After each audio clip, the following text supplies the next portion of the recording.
We're joined now by the Technical Director of SC Toronto, Joe Nucifora. Joe, thanks very much for joining us here today. Your club being entered into the OPDL. First, congratulations. Thank you. And just tell us a little bit more about the decision to enter into OPDL and what the process was like for you, as well as the original decision to enter into OPDL and what it meant to your club. Yeah.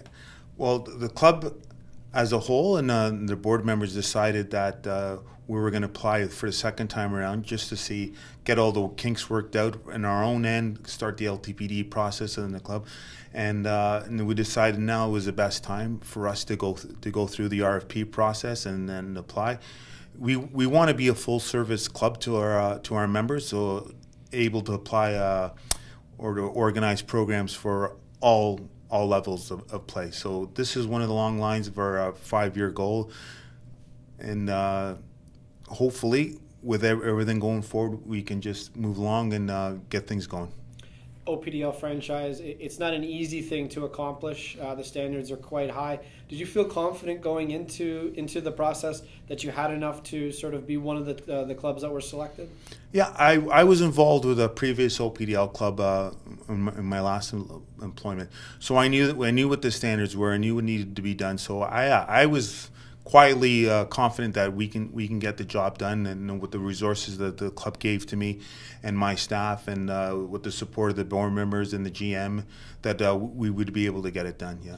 So what do you think this is going to mean for members of your club, bringing in an OPDL franchise and offering that high performance stream? What do you think it's going to offer for the members that are already existing within your club and those who perhaps are looking at joining your club in the future? Yeah. This is more, again, it's getting those technical benchmarks in place where we are now a development club. Like, even though we've been developing players at a consistent rate over the last 5 to 6 years, this is just going to solidify that process. It's going to be a culture change in the club, sort of sense is that we need all our coaches and all our members on board and with the plan. But hopefully, going forward, we will be able to attract new players and new members, because this is a place that hopefully families want to be at and participate. Can you speak a little bit more about that culture change you just mentioned, what that means for your club and what it'll mean as an OPDL franchise? Yeah. Culture change is it's just like now from just being like a regular house league club and a competitive club, you're now in a high performance stream. So the stakes are higher, so to speak, and the standards need to be raised. So we all need to be working on the same page. We can't have any cowboy coaches going around and operating just in their own team and on an island and stuff like that. We all need to be working together, setting the standards for all of us to follow in the future. That's sort of what makes OPDL different, is that it's a community. While you have individual clubs, they're sharing of best practices. It's not like a typical league where you're competing against each other, trying to maybe better one another. You're trying to better each other as a group. Just speak a little bit about that and what that would mean for your club as well. Yeah, like we all share the same bond, is that we want to see soccer grow in Ontario and growing in Canada as well. So when you're with like-minded organizations and like-minded people, that chore becomes a lot easier, because you can share ideas, you can bounce things off, use best practices with each other.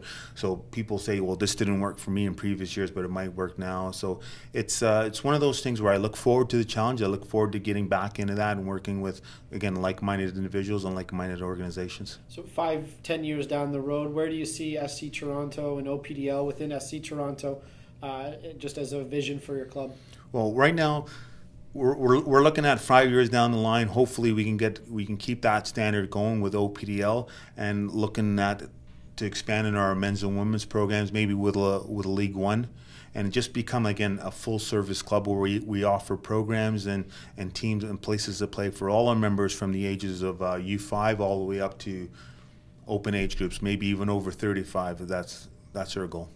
Offering opportunities for everyone on every scale. That's great to hear. Joe, thanks very much for joining us. And again, congratulations today. A big day for SC Toronto. Thank you very much.